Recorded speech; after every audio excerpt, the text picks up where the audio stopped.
এই গরম তেলের মধ্যে পুরোটা কেটে দিয়ে দেবো।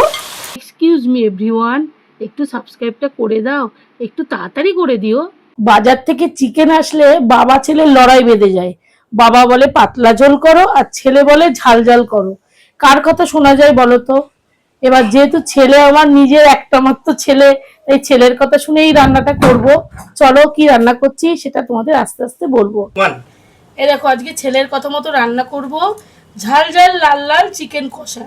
ওই যে ছেলে বলেছে ঝাল খাবে, তাই জন্য দেখো এখানে চিকেনটা ভালো করে ধুয়ে পরিষ্কার করে নিয়েছি। এই দেখো এখানে নিয়েছি 750 মতো চিকেন। চিকেনের মধ্যে প্রথমে কি কি দিচ্ছি দেখো।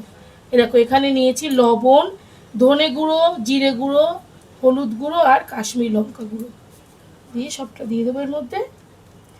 আর দিয়ে দেবো এখানে টক দই, এই বড় চামচে প্রায় 1 চামচ মতো, আচ্ছা মানে 2 চামচ এখানে টক দই দিলাম। এবার দিয়ে দেবো এখানে সর্ষের তেল। চিকেনটা সর্ষের তেলে রান্না করব, খুব ভালো টেস্ট হবে। এবার সুন্দর করে মেখে নেব, দেখি আজকে আমার ছেলের ঝাল ঝাল হয় কিনা। রোজ রোজ বলবে মা ঝাল হচ্ছে না ঝাল হচ্ছে না, কি রান্না করছো কোনো খাবারে ঝাল হচ্ছে। এই যে পেস্টটা করে নিলাম, পেস্টটা এখন এর মধ্যে দিয়ে দেব,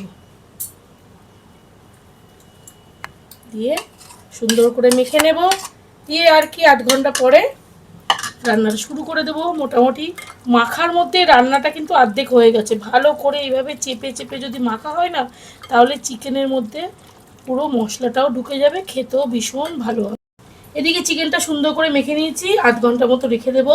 সেই টাইমের মধ্যে এই দেখো এখানে পেঁয়াজ কেটে রেখেছি, আদা, টমেটো, রসুন আর কাঁচা পাকা লঙ্কা। দেখো একদম ঝাল ঝাল করবো, সমস্ত কিছু সুন্দর করে পেস্ট করে এই চিকেনের মধ্যে একবারে আমি ঢেলে দেবো।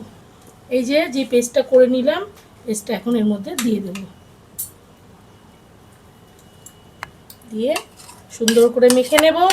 দিয়ে আর কি 8 ঘন্টা পরে রান্নাটা শুরু করে দেবো। মোটামুটি মাখার মধ্যে রান্নাটা কিন্তু অর্ধেক হয়ে গেছে। ভালো করে এইভাবে চেপে চেপে যদি মাখা হয় না, তাহলে চিকেনের মধ্যে পুরো মশলাটাও ঢুকে যাবে, খেতেও ভীষণ ভালো। 8 ঘন্টা তো হয়ে গেল, এবার রান্নাটা শুরু করা যাক।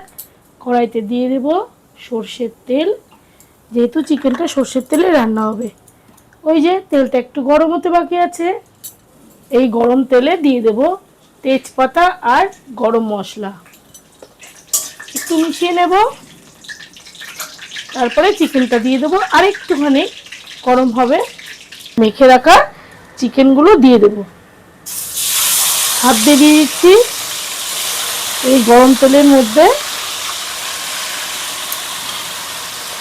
পুরোটা কেটে দিয়ে দেবো। তোমরা চাইলে একবারও ঢালতে পারো, তবে আমি এইভাবেই দিচ্ছি।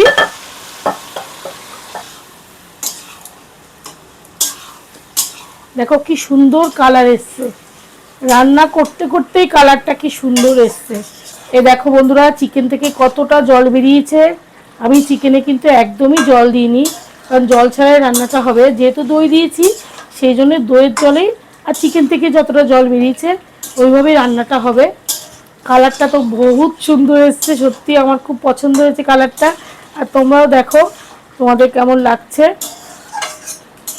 এইভাবেই ধরে ধরে কষাতে হবে। এই দেখো বন্ধুরা চিকেন কষা একদম রেডি হয়ে গেছে। শুকনো শুকনো করেছি, কষা কষা করবো তো সেই জন্য একদম শুকনো করে ফেলেছি। এর মধ্যে এখন দিয়ে দেবো শুধু একটু গরম মশলার গুঁড়ো। তোমরা চাইলে এর মধ্যে একটু ঘিও দিতে পারো, কিন্তু আমি আজকে দেবো না। আমি শুধুই গরম মশলা দিয়ে আজকে রান্নাটা শেষ করব। দেখো একদম শুকনো শুকনো হয়েছে। এটা তুমি রুটি খেতে পারো, রুটি দিয়েও খেতে পারো, পরোটা দিয়েও খেতে পারো, ভাত দিয়েও খেতে পারো। দেখতে কি সুন্দর হয়েছে। চলো এবার তোমাদেরকে প্লেটে তুলে দেখাচ্ছি। এই দেখো বন্ধুরা লাল লাল ঝাল ঝাল চিকেন কষা একদম রেডি হয়ে গেছে।